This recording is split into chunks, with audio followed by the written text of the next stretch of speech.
अस्सलाम वालेकुम। Professor Abdul Rauf here. जैसा कि आप सबको पता था कि मैं अर्थन पॉन्ड पॉलीथीन बिछा के अपना सेकंड जो पॉन्ड है ना फ्लॉक फिश फार्मिंग का वो शुरू करने वाला हूँ। आज इस वक्त तकरीबन ये कंप्लीट हो गया है। इसकी डिटेल्स जैसा कि कुछ दोस्त चाह रहे थे कि उनको बड़ी बारीकी से बताया जाए, समझाया जाए, तो मैं बता देता हूँ सब चीज़ें ताकि वो आराम से मुझे विज़िट किए बगैर अपने यहाँ खुद ही इसको बना सकें। फर्स्ट ऑफ ऑल तो इस पॉन्ड की डेप्थ जो है ना वो है 5.5 फीट के करीब। अब इसकी जो तैयार हालत में पानी जिस एरिया में आएगा ना, वाटर सरफेस एरिया जहाँ पानी आएगा वो ऑलमोस्ट 35 फीट के करीब है, उधर से लेकर यहाँ तक 35 फीट। अब इसका जो लेंथ है वो ऑलमोस्ट तालाब की तैयारी की हालत में वाटर एरिया वो तकरीबन होगा 55 फीट के राउंड अबाउट।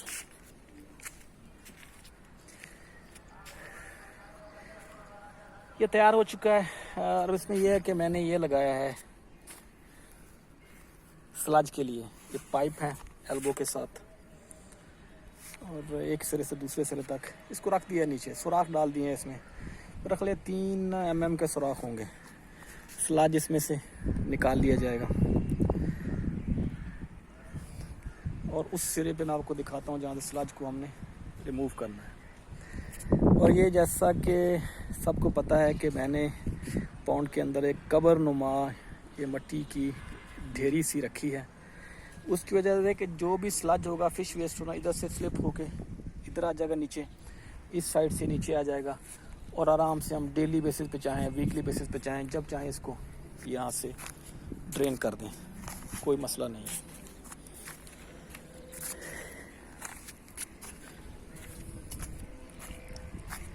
ये कुछ जगह पे आपको नज़र आ रहा है ये ब्लैक स्पॉट्स है, तो जो दोस्त ये बनाना चाह रहे हैं अर्थन पॉन्ड और वही पॉलीथीन के साथ, उनके लिए ये बहुत बड़ी वार्निंग है कि अपना पॉलीथीन बिछाने के फ़ौरन बाद पानी से पॉन्ड को फिल कर दें। कुत्तों बिल्लियों को जब भी मौका मिला उनके लिए ये फेवरेट प्लेइंग फील्ड है। इस ग्राउंड को बहुत पसंद करते हैं, बार बार ऊपर नीचे चढ़ते हैं, उतरते हैं, तो फिर आपको पता है क्या हाल होता है। वो छोटे छोटे नाखूनों से सुराख तो होने ही हैं, तो आप बाद में वो सुराख गिनते, उनको बंद करते खप जाएंगे। एनी हाउ जी, ये मेरा वो ड्रेनेज का पॉइंट है।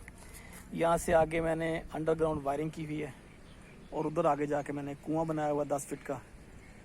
वहाँ वॉल्स लगे हैं जहाँ से, चूँकि 3 पॉन्ड्स हैं, तीनों के वॉल्स अलग अलग हैं। जिस पॉन्ड से मैंने स्लज रिमूव करना है उसका वॉल खोल दूंगा, बाकी दोनों बंद कर दूंगा। और ये एक आपको नज़र आ रहा है पाइप, ये हमारा आउटलेट है। वाटर जो सर्कुलेट करना है मैंने अपने बड़े 10 लाख लीटर वाले पॉन्ड से इधर लेके आना है, तो वायरिंग तो उधर हुई हुई है उस अंडरग्राउंड वायरिंग में।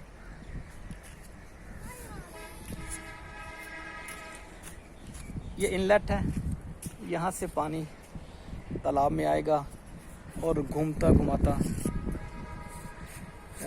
उधर से जाके ये बाहर चला जाएगा, फिर आगे जाके इसको मैं सर्कुलेट करूँगा। अब पिलर्स बाहर भी लगे हुए हैं, आपको नज़र आ रहे हैं, और अंदर भी मैंने पिलर्स लगा दिए हैं। इनके कई मकासद हैं। सर्दियों में इनके ऊपर मैं पॉलीथीन लगा दूँगा वायरिंग करके तार की, जैसे ये वायरिंग की गई है, और टेम्परेचर कोशिश करूँगा कि मुमकिन हद तक कंट्रोल कर सकूँ। ये ऑलमोस्ट 6 फीट हैं, 2.5 फीट ये ज़मीन के अंदर हैं, बाकी बाहर हैं। ये चारों तरफ मैंने लगाए हुए हैं। अब आते हैं हम इसकी वायरिंग की तरफ। जो वायरिंग मैंने ऑक्सीजन के लिए की हुई है, अब यहाँ देख लें 4 पॉइंट्स होंगे 4 तरफ। इस तरफ से ऑक्सीजन आ रही है, उस तरफ को जा रही है। एक पॉइंट यहाँ बना दिया और एक पॉइंट वो बना दिया। आफ्टर दैट क्लम्प्स हैं, जैसा कि आप सब जानते हैं।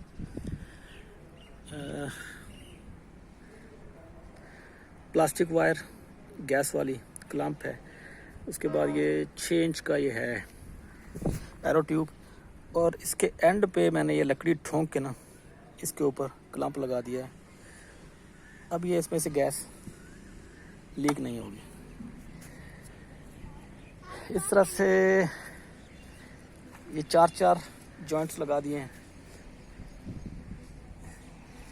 ये गैस ऑक्सीजन आ रही है, इधर से जा रही है। इधर एक मैंने एरो ट्यूब लगा दी, एक इधर लगा दी। इसी तरह मुख्तलिफ एरियाज़ पे ये काम किए गए हैं। मकसद जैसा कि आप सबको पता है एक ही है कि बायोफ्लॉक फ़िश फार्मिंग को इंतहाई सस्ता किया जाए, आसान किया जाए। और मुझे इससे अच्छा तरीका और कोई नहीं लगा कि 30 गेज की पॉलीथीन बिछाई जाए। पॉलीथीन के मामले में ये है कि इससे ज़्यादा गेज की भी मिल जाती है। इशू सिर्फ एक आ रहा है कि आपने इसको सील कैसे करना है। एक तो सीलर मशीन मार्केट से मिलती है, उससे कर लेते हैं कुछ दोस्त। और दूसरा ये है कि काबिये की तरह का एक पुर्जा होता है इलेक्ट्रीशियन के पास। इसमें जिस तरह स्ट्रॉ होता है ना कोल्ड ड्रिंक्स पीने के लिए, स्ट्रॉ जैसी वो हार्ड फॉर्म में शायद वो एल्फी होती है, वो स्ट्रॉस के अंदर डाल देते हैं।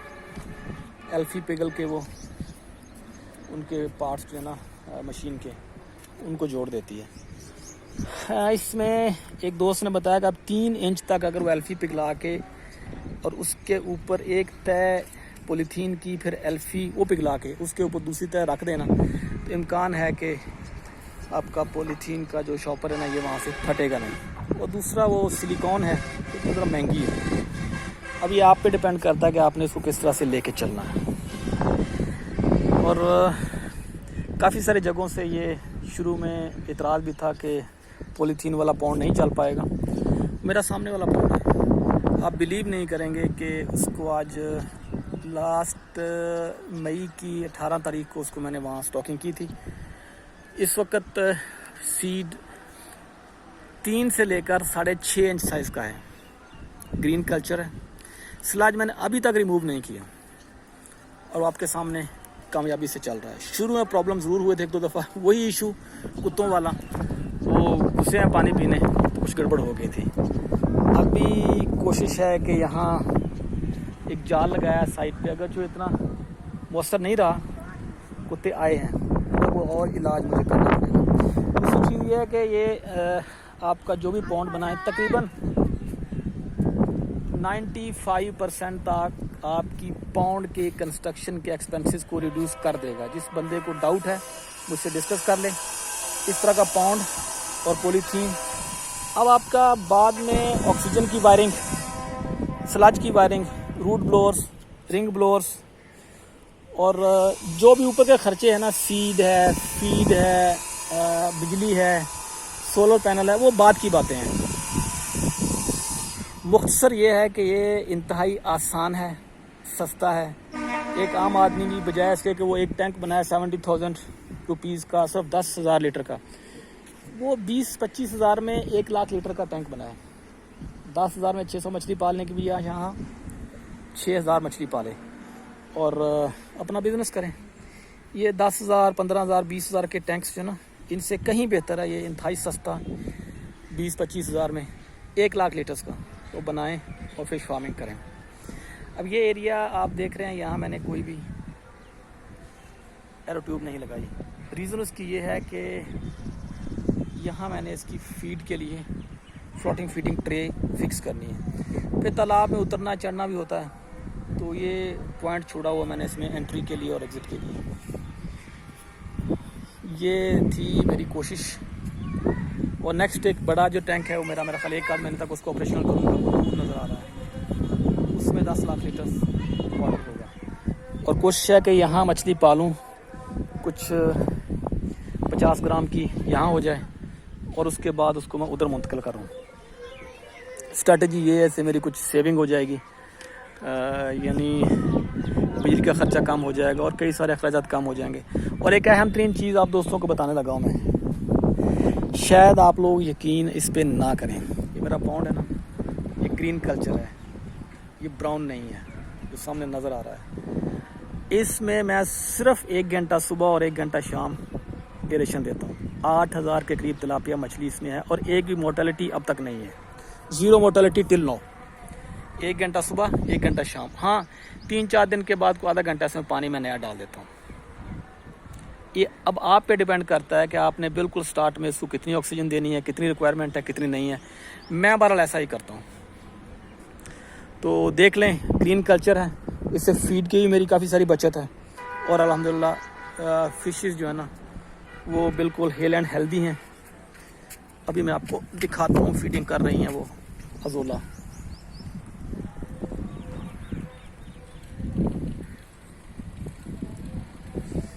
शायद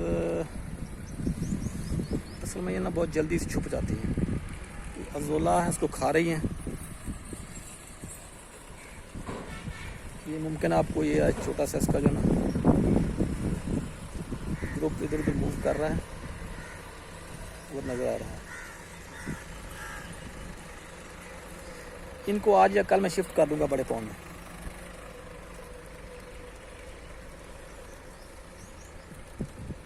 ये अब नज़र आ रही हैं। आई थिंक अंदाज़ा हो गया होगा कि ये 3 इंच से लेकर 5.5 इंच तक हैं, कुछ 6 या उससे ऊपर भी हैं।